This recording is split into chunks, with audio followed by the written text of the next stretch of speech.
I think we've seen enough of that one. We'll move on. As Charles mentioned, I'll tell you a little bit about XPO and what's going on.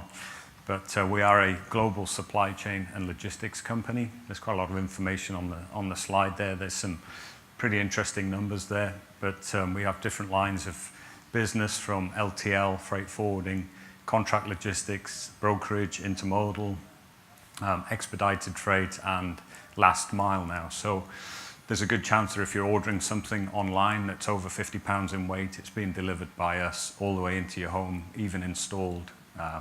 Quite often I'll run into people that we do business with and they've bought a washing machine or something, and it's somebody turning up in an XPO van and an XPO shirt. So it's certainly nice to see us getting out and about a little bit.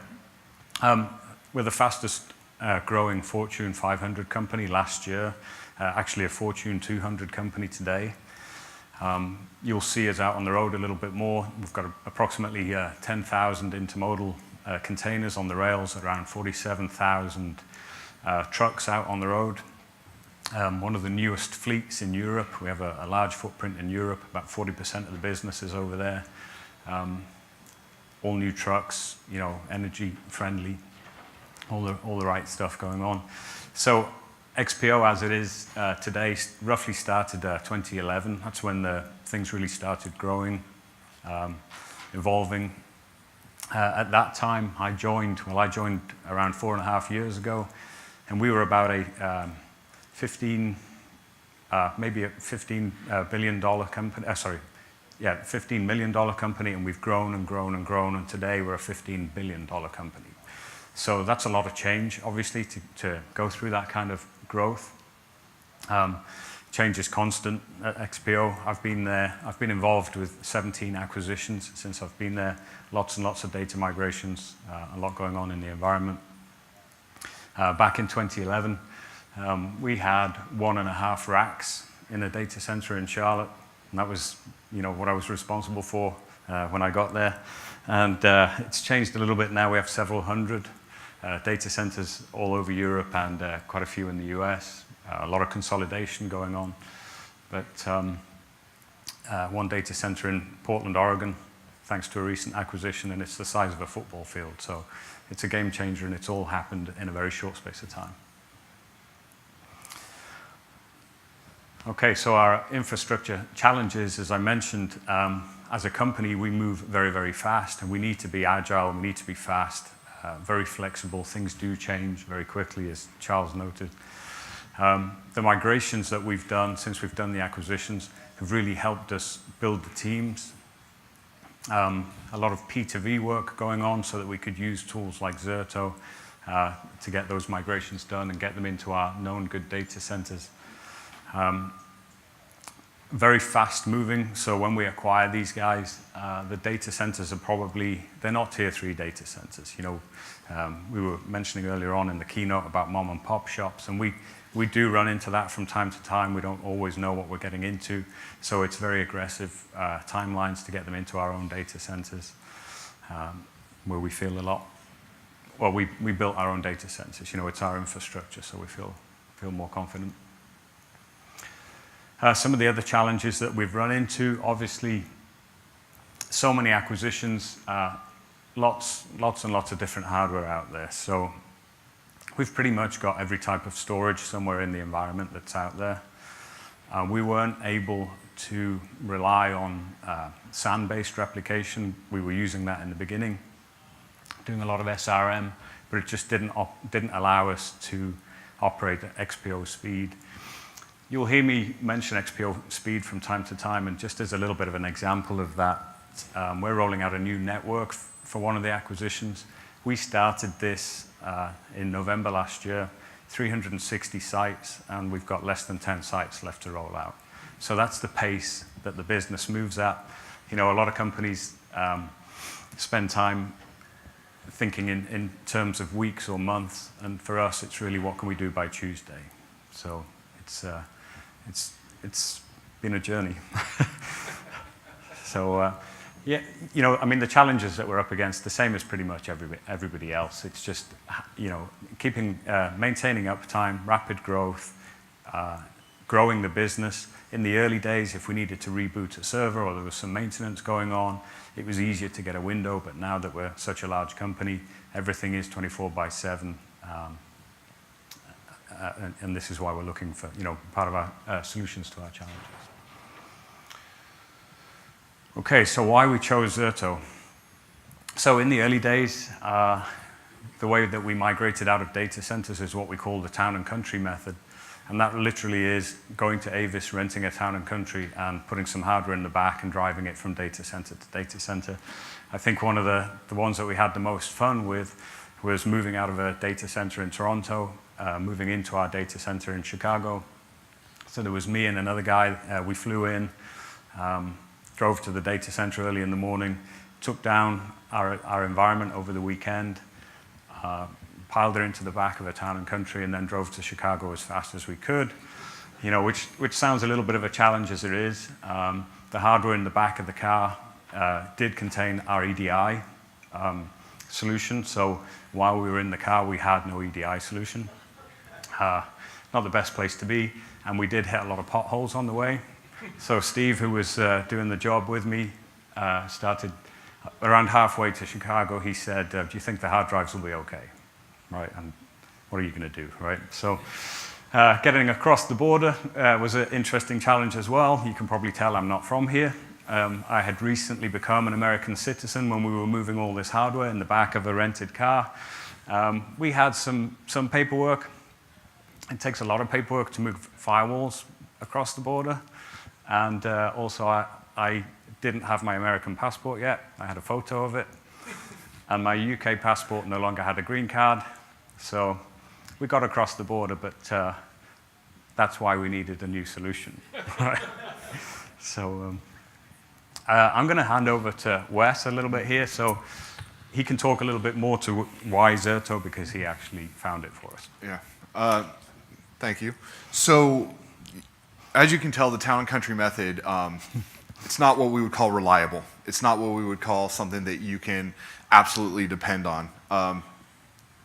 Zerto brought us a sense of flexibility and certainty into our data center migrations and our data center consolidations.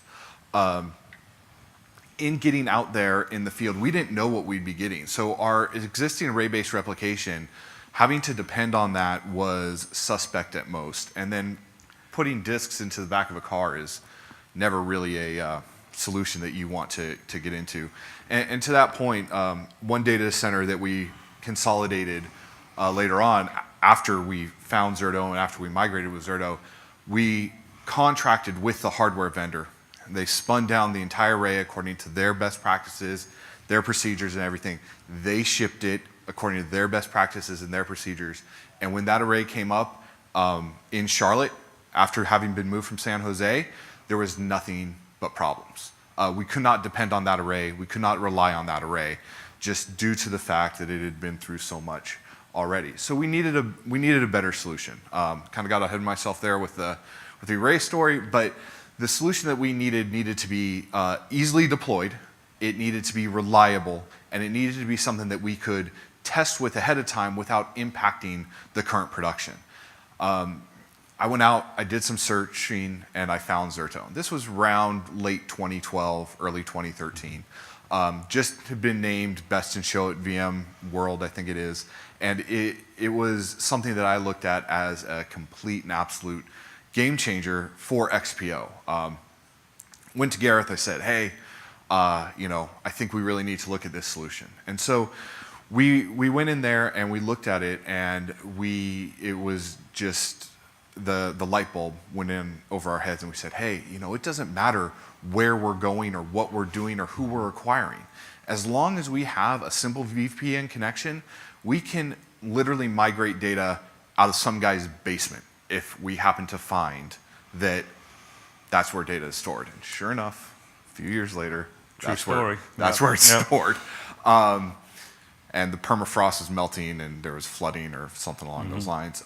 At the same time, too, we were able to do it in stages. We didn't have to do wholesale migrations. We didn't have to take down the entire data center in order to move one piece of software.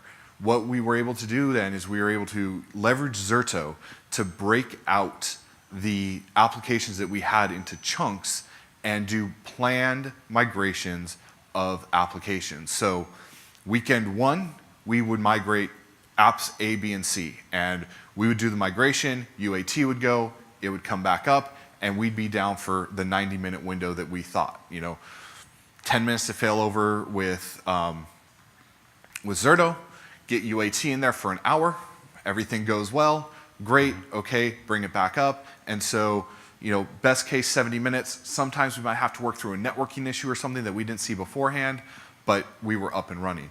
At the same time, the flexibility to be able to failover test in the environment and get most of the bugs out of the system ahead of time, it gave us such confidence that we were able to go to our leadership and say, all right, we're moving our most precious system this weekend out of that data center. We are going to do it. It's going to take us 90 minutes of downtime. We just need you to sign off on the change request. And they'd go ahead and they'd sign off on the change request, and it'd be done.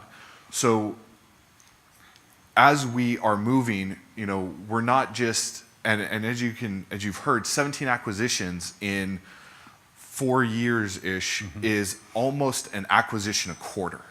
So as you can imagine, we weren't just moving one data center at a time. We were moving several data centers at a time. As we were going through and we were moving those data centers, Zerto allowed us to have that mesh network. We didn't necessarily have to, have point-to-point and that was it. We weren't limited. We were able to just spin up Zerto virtual managers, pair them together, deploy a few VRAs, and get it up and running within minutes. This is what allowed us to do our migrations at what Gareth refers to as at XPO speed. And then lastly, because we didn't know what we were getting, and we didn't know, we did our due diligence, but sometimes that due diligence is a little foggy, we'll call it. And so what we were able to do is we were able to, after we acquired that company and after we got that replication going, we could say with certainty to our management, yes, that data is protected, right? We have a copy of it, we're good to go, and we are happy to prove that protection. We'll be able to fail over test, we'll be able to fail over, or if that data center goes down, we'll be able to just spin it up, minimal downtime. So those are the main reasons why we chose Zerto. It was really a simple choice. I'll get in a little bit later to what we did without Zerto and our migration from our old system to what XPO continues to use today.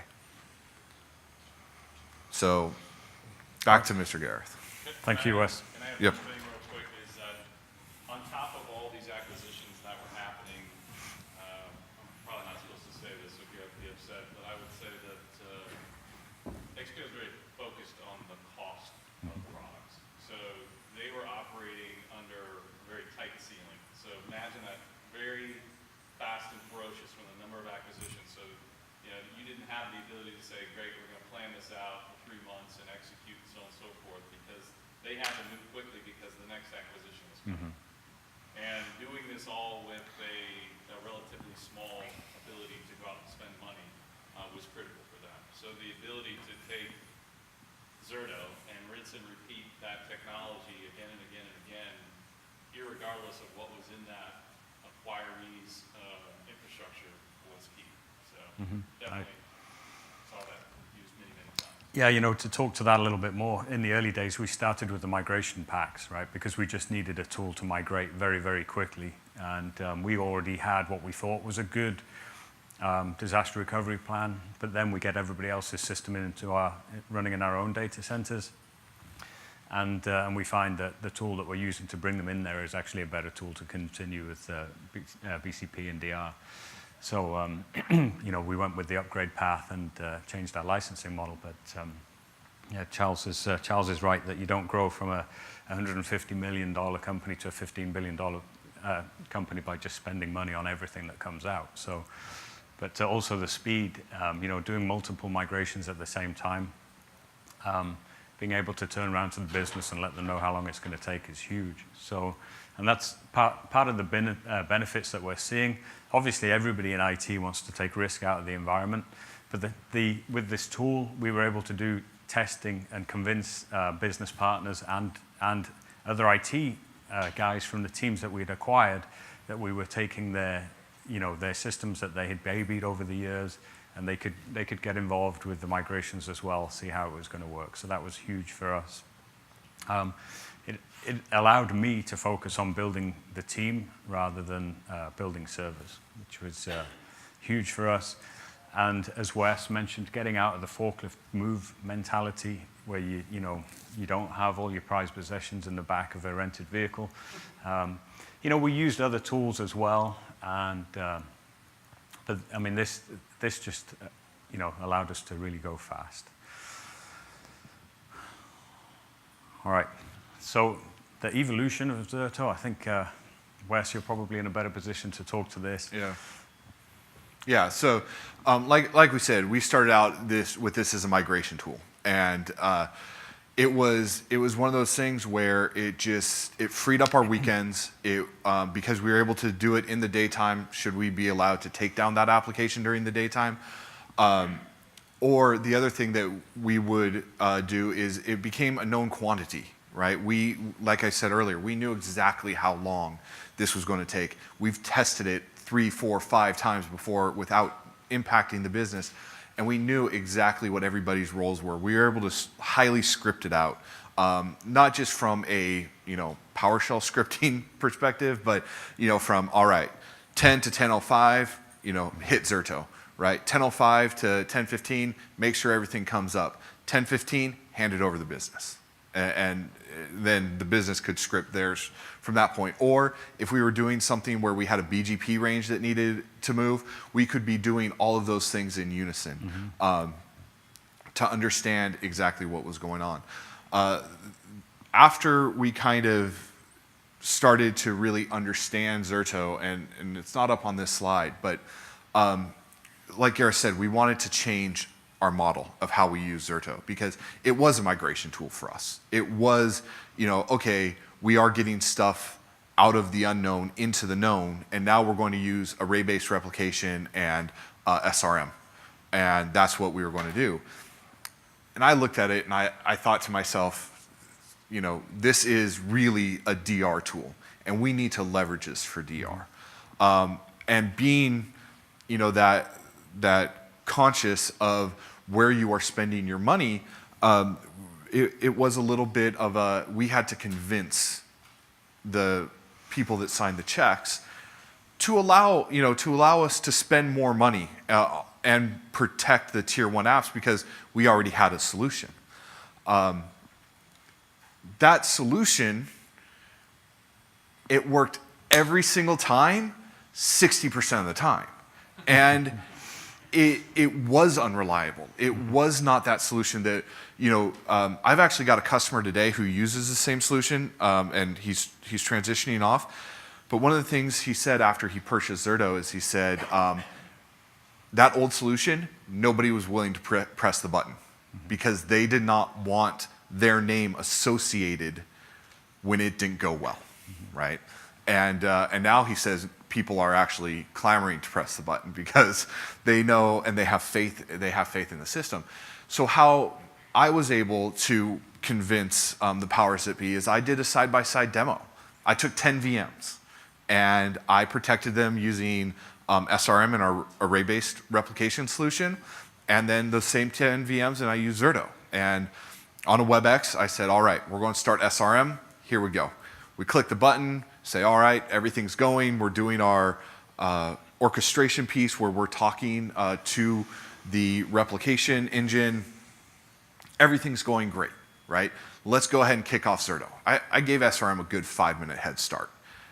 Go over to Zerto, kick off Zerto, and they said, all right, well, let's go back to SRM. I said, no, just watch Zerto. It'll be fine. Watch Zerto. VMs are up. All right, you guys can log in. Ahead of time, I set up 2 jump boxes, dual homed, so that they could log into the jump boxes, run their applications. They log into those jump boxes using RDS. They run their applications. They say, yeah, everything's up and running. This is great. Looks like we lost about 6 seconds worth of data. That's perfectly acceptable. Let's go check on SRM. And I said, okay, let's go check on SRM. We go check on SRM. We're still creating writable snapshots. We'll give it another minute or two. Let's go back to Zerto. Anything else you want to test with Zerto? Well, yeah, let's see what happens if we go ahead and we integrate new patching. So okay, let's patch it. So we go ahead and we patch one of the VMs and we spin the app back up and app's still running. Well, we just validated patching for this app for next weekend, so we can go ahead and do that too. All right, great. Let's go check on SRM. SRM, well, we're mounting disks now to ESXi. Great, we're almost there. I promise you, we're almost there. So, all right, let's go ahead and tear down Zerto. Yeah, let's tear down Zerto. Well, how do we do that? One button click, stop the test. It was a success, right? Everybody on the call agree it was a success? Yes, absolutely. All right, tear it down. Here's our post report. We can print this out, we can put it in a binder, and when the auditor comes in and wants to know when was the last time we tested DR for this particular app, here it is, right here. We got the CIO signature, we got Gareth's signature on it, everybody's happy. All right, let's go check our SRM. One of the volumes failed to mount. I can't bring up my VMs. And that was it. It was that decision, it was that day that our CIO said, yeah, we can't depend on SRM anymore. And that's how we moved it from a migration platform onto the business continuity and the disaster recovery side of things. And to this day, I believe, because I haven't worked there in a few years now, but that array-based replication it was pretty much taken out of the racks within a few weeks. So after that, we started to leverage the VMware API and the Zerto API to run reports where we would go through and we would get application owners, and we'd use VMware tagging to understand who the application owners were of the particular applications and look to see if we had that system in Zerto, and we'd run these monthly reports where we would produce a report and it would get auto-emailed to the application owner saying, hey, here are your applications. They are currently being backed up and they're being protected by Zerto, or they're only being backed up, not protected by Zerto, or not backed up, not protected by Zerto. And so what we were able to do is we were able to get buy-in from the application owners, and we were able to get them to have skin in the game, to go and to help us fight that fight and to help us get additional funding to say, look, this application really needs to be protected, and then they would help us with the justification. So it became a partnership with the business rather than having IT run the business continuity and disaster recovery. Because, and we've heard it, if you were here yesterday, you heard it, and I heard it yesterday, but business continuity and disaster recovery is not just an IT function. Zerto is that tool that allows us to perform those actions, but it has to be a conversation with the business in order to get to that point. And then finally, I know I kind of went out of order here, and I apologize. As Zerto has grown over the years, it has released some amazing new features, and one of those features is the journal file level recovery. That journal file level recovery is one of those features that we didn't buy it for. We absolutely, we've got backups. We don't need to worry about ransomware. We've got great security. It's fantastic. But what happens if, right? And with the addition of that journal file level recovery, being able to have an additional layer of security and that additional confidence that I don't care what hits us, we're going to be able to recover from it because we're going to have copies in multiple locations. It's just such an added benefit that XPO has used the journal file level recovery. XPO is definitely used for slip of fingers, right? My entire directory disappeared. I don't know where it went, right? Well, here, let me get that back for you. And simple 5-minute operation to get that back. So as Zerto has grown, the XPO has grown in the way that it leverages the platform and the product to become a central part of their operations. And with that, Yeah, absolutely. Thanks, Wes. sure. So before we move on to the next slide, the reporting piece, I know Wes spoke to it, but it's huge for me when we're acquiring a new company because, again, you have a new team of people that aren't familiar with our data centers, with our environment. So to be able to report to the IT guys and to the business, this is what's going on, you are protected, potentially, or most of the time, better protected than they were in their old environment. So we made good use of the reporting. So future plans for XPO logistics and for our use of Zerto, we've got more of the same going on in Europe. So when we acquired Norbert D'Entresangel in Europe, they had been through many acquisitions as well and had not done the consolidation that XPO had done. So 26 data centers dotted all around the place. We're building a new data center in Paris, probably one of the ones in the UK, and we're looking for a third one, and that's 3 to 5 is where we think we should be in Europe, around the same footprint in the US. Some of the migrations in Europe have started where, as everybody does, starting with the low-hanging fruit. There's a lot of stuff that's not virtualized, so again, it's backup, restore, moving stuff around, and I guess I could lend them my town and country. But as we move into more of the virtualized systems, we'll definitely be using Zerto there as well. And these guys are excited to be leveraging our experiences and seeing what we've done. The other things that XPO is working on is we're doing more with virtualization, automation. As we heard this morning, moving to the cloud. It's a private cloud environment right now, but it doesn't mean it's always going to stay that way. So, and that's pretty much it. So thank you very much for your time. I'll be around for a while if anybody has any questions or wants to know a little bit more about XPO or how we use different technologies. Or if you have any questions now. Well, true. We got a few minutes. Gentleman in the back there. So, about how many, or what percentage of the servers that we find in data center you find are actually virtualized already? So it's a multi-part question. Are you doing 100% of your migration with Zerto? Are you doing a P2Vs or anything that was physical?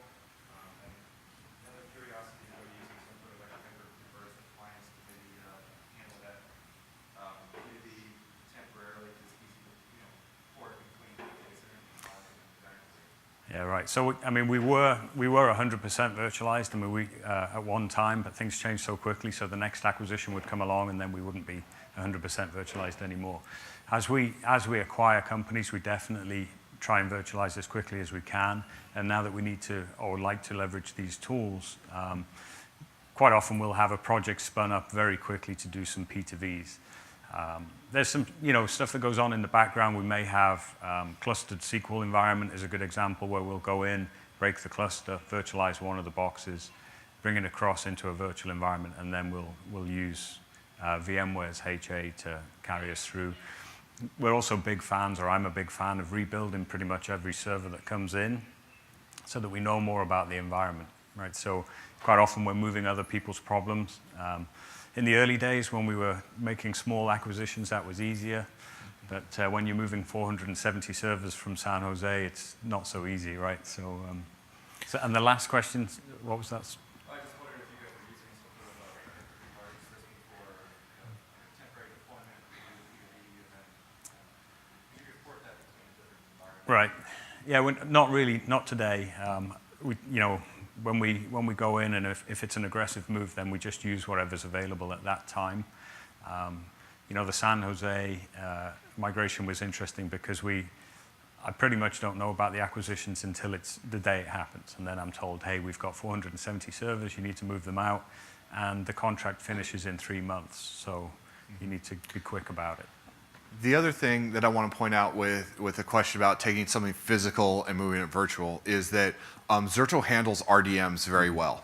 And so one of our strategies was, either we had a few strategies. Number one is build up a new server, and then we're going to take some downtime and restore back up to that server, right? Because typically what we would find is we'd find highly transactional servers, aka SQL servers, in those physical environments. The other thing that we would do is if they'd broken it out into some nice, LUNs that were directly attached to those things, to those servers, is we would go ahead and we'd spin up a VM, and then we'd just do a LUN disconnect, LUN remap, and then get it back up and running early. And then we would leverage Zerto to go ahead and do that conversion to VMDKs for us. Occasionally, we would do, no, I don't think we ever did RDM to RDM. But Yeah, we tend to convert them all. yeah, the other thing that they do, and this is after my time, honestly, they've got a small flash storage array that gets sent to some of these sites, so that, because sometimes we don't know, and they don't know today what kind of storage that they're getting on, and typically we won't get into it right now, but typically, like, we need to have some known quantities, and they like to have known quantities. I work very close with their engineers as it is today, and those known quantities helps us understand exactly, how things are going to operate during that migration process. Yes, sir. So are you moving your data across the network, or are you using a flash storage array that you're shipping back? So that flash storage array that gets shipped is just to, I'll put it to you this way, right? There have been acquisitions where there's been sparkling new equipment sitting right there, right? And it's just like, we can use this all day long, right? And then there have been acquisitions where it's not so sparkling and it's not so new and it might be a little suspect, right? And that flash array is more to provide some of the resiliency. The data is being replicated with Zerto, Yeah. right? How much data are you typically moving between your data centers? I can tell you that today they have in all their data centers, all their data centers in the US, they have over 1.5 petabytes.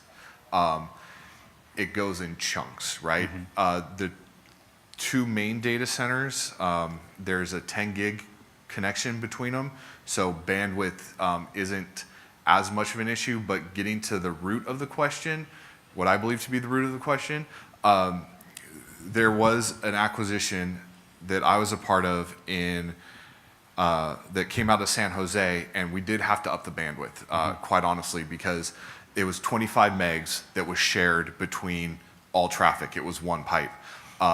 We were able to leverage Zerto to throttle that and take it down, but based on one of the BI systems that was constantly updating, we weren't able to keep up. We could have sneaker netted the disks across via that array, based solution. But what we ended up doing is we ended up temporarily increasing the bandwidth, and then we were able to get caught up. Once the seeding had completed, we never touched that 50 megs, but it was always kind of there. Anything to add? I know I talk a lot. It's what I do. You do a good job at it, though. Thanks. Yeah, I mean, I think the box was a 2 terabyte server, and being a data Yeah. warehouse, it changed every night. So that was a bit of a challenge. We did. I think we did the seeding. Did we move some? We ended up a later server. We ended up seeding. Right. We sent across a NAS type of thing, and then we just did a backup to it, copied the VMDKs, and then we leveraged the Delta Sync. The other thing is some of these environments, right? Some were managed, some were not Right. managed, right? Yeah, So absolutely, yeah. having the ability to go into a managed environment, and with that comment that was made that says, look, we've already canceled this contract and it terminates in 3 months, so there's your due date. Yeah. So I mean, they had to be prepared for anything. Right. So how would you, if you are trying to do migration, and you have that scenario where you have a contract with that co-locator that maybe expires in 30 days, so you want to basically seed it, how would you do the process of sending an NAS over there, Mm-hmm. and then bringing the VMK back to the global center, and then use it all? Yeah. So from a technology perspective, like, there are several ways to do it, and it just depends on whatever you're most comfortable with. We've put people on airplanes carrying it in their luggage And it's like, this is your job. You are going to this data center, you are going to back up this VM, and you are, or get copies of the VMDKs or whatever it happens to be using the technology, and put them on this device, and then you're getting back on the airplane tomorrow, and you're bringing it back. And then we would take that into our data center, and we'd upload it, and then use that as the pre-seed. I had one customer, not XPO, but a different customer who they just took a Synology and they just sent it. And because they had, in that particular instance, the data center that was closing was manned by employees rather than contractors. So the methodology and the ways to do it is kind of whatever you're most comfortable with. But yeah, it depends on the size of the data that you're talking about. Yeah. What sort of license count are you running? And are you able to move licenses around between your applications as you migrate them in? So yeah, I mean, we share our licenses. Well, one of the companies that we've acquired, they're currently migrating from the Portland data center to a data center in High Point. So we're in the same licensing pool. I think we're around 600, just over 600 licenses. 671. There you go. Not that I know the exact number. But So not all of those are used every day to protect the environment. Some of them are kept, for the next migration that's coming up. So. Mm-hmm. Yeah, a lot of those licenses, like the way the pattern has gone is, it's basically like move and protect, and always keeping kind of a subset of licenses until you get all those tier ones that, it's filled up the license pool, and then, all right, we, go and look at more. And I think, 671 was the last count that I saw. Yeah, and with Europe, it's I'm sure it's going to grow pretty quickly. Yeah. But they're multi-purpose licenses, so say that you want to use them for migration, and once that migration is complete, you want to transition to ongoing protection, it's the same license, right? And maybe that use case dies and you want to reposition those again for migration. So, and as they talked about in the kickoff, right, or in the keynote, is that having the right license type gives you the capability to move between on-premise, cloud. So there's a lot of flexibility there. Yeah. But many of our customers do that, keep a pool of licenses on hand just in case. Awesome. Yes, Yep. sir. So what's your motivation to have your own data centers and not consider cloud? Yeah, it's a good question. So, we have just over 600 developers on staff, and we write a lot of our own applications. So, as we were hearing this morning, there's a lot of nervousness around moving to the cloud. The connectivity for us between all of the sites, nobody wants to be down, but if the brokerage part of the business is down, everybody's phone is blowing up, right? Certainly in IT and my boss. So we feel that we have a little bit more control over everything that's held in our colo data centers. We do have an on-prem. We have our own data center up in Portland, Oregon, and there's mainframes, AS400, all sorts of stuff in there. So even if we were fully virtualized, it would be a completely different scenario. But with what we have today, it's nice to have a data center that we could potentially move some of the other physical equipment that we've got that we can't virtualize. That may well end up in Oregon. Anybody else? Yeah, what did she do prior to taking on? How difficult it was going to be in the early days, So finding the right tool just makes a big difference. But everybody's nervous during an acquisition, right? People naturally think that they're going to lose their jobs, and we've been able to just bring people into the team. But getting your hands on the documentation and understanding somebody else's environment very, very quickly, well enough to bring it into your own data center and then call it your own. So, I